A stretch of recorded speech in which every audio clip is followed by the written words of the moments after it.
Hi friend, it's Akil here, and I want to remind you that being a loving presence in the world is a superpower that we all have. So when I look at the news every day and I see what's going on in the world around me, I feel extremely disheartened. The world that I want to live in is a world of accountability and love. And so I want to remind us that in order for those things to happen, we have to really examine what's going on with ourselves first.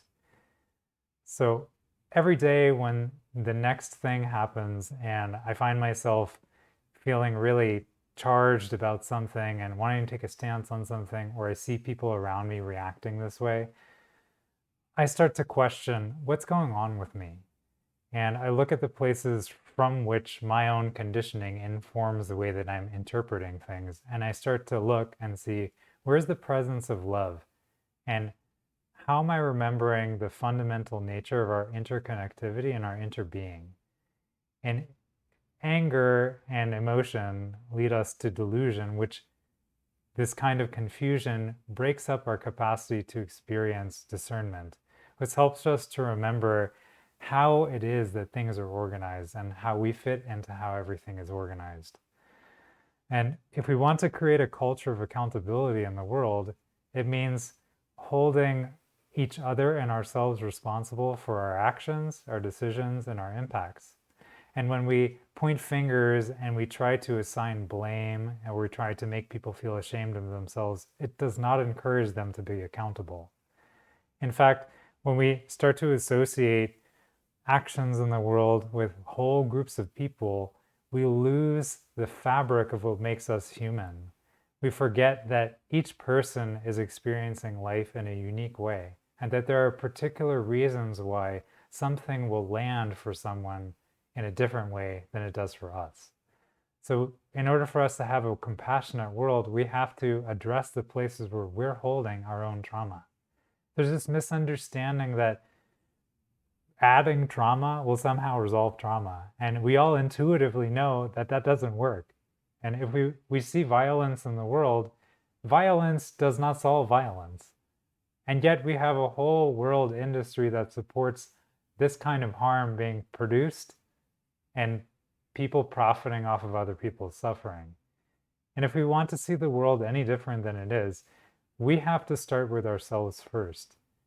When we do that, we recognize that governments are made up of people, and the people that are there making those decisions, when they're responsible and accountable to themselves and to each other and to us, their decision making can be different. And similarly, when we look at corporations, corporations are made of people too. There are people there making decisions. And when they recognize the impact of their actions and we hold them accountable for it, the world could look different.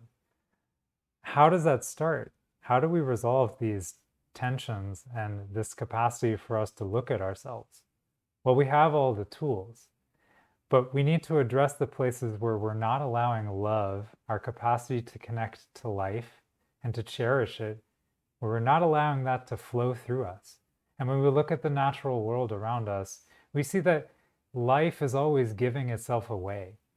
Every creature that exists on this planet that has come before us, their life expressed itself briefly and then returned to this larger source of life. And we are no different than that. We take stands for our ideas and our beliefs, but they don't really have any substance. In fact, they cause us to create a kind of separateness between ourselves, the world around us, and life itself. But when we look at the reasons why we're holding on to these ideas and patterns and behaviors, we start to see that there are particular cultural reasons, there are particular genetic reasons, and there are subtle reasons as well why we have this kind of conditioning. So when we start to address them, we start to slowly untangle the knots that keep us bound up in this sense of separation. And could you imagine if the world was filled with people of all kinds doing this kind of work in all positions in the world, recognizing the reasons why they're struggling and then remembering the sameness in our struggles and finding ways to resolve inner tensions and therefore outer tensions. Could you imagine such a world? I know that I can, and that's the world that I want to live in. And it might sound naive, but our capacity to show up as a loving presence is always available to us. The questions we have to ask ourselves is, what am I holding on to that's preventing me from showing up fully in my own life? Why, when something is happening, do I feel compelled to shut down or to show up in a certain way? And is that allowing me to connect with life and the life that's living through other people and other forms of life?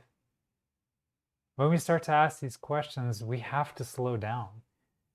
In our world that's so quick to judge and sort things and move things along and try to be productive, we lose our capacity to really engage with this vital process that's happening within us and around us. And that's what makes us human. So my encouragement to you is slow down. Look at the places where love is arising naturally. And what I mean by love is not attachment. There's a difference between love and attachment that I don't think is commonly understood.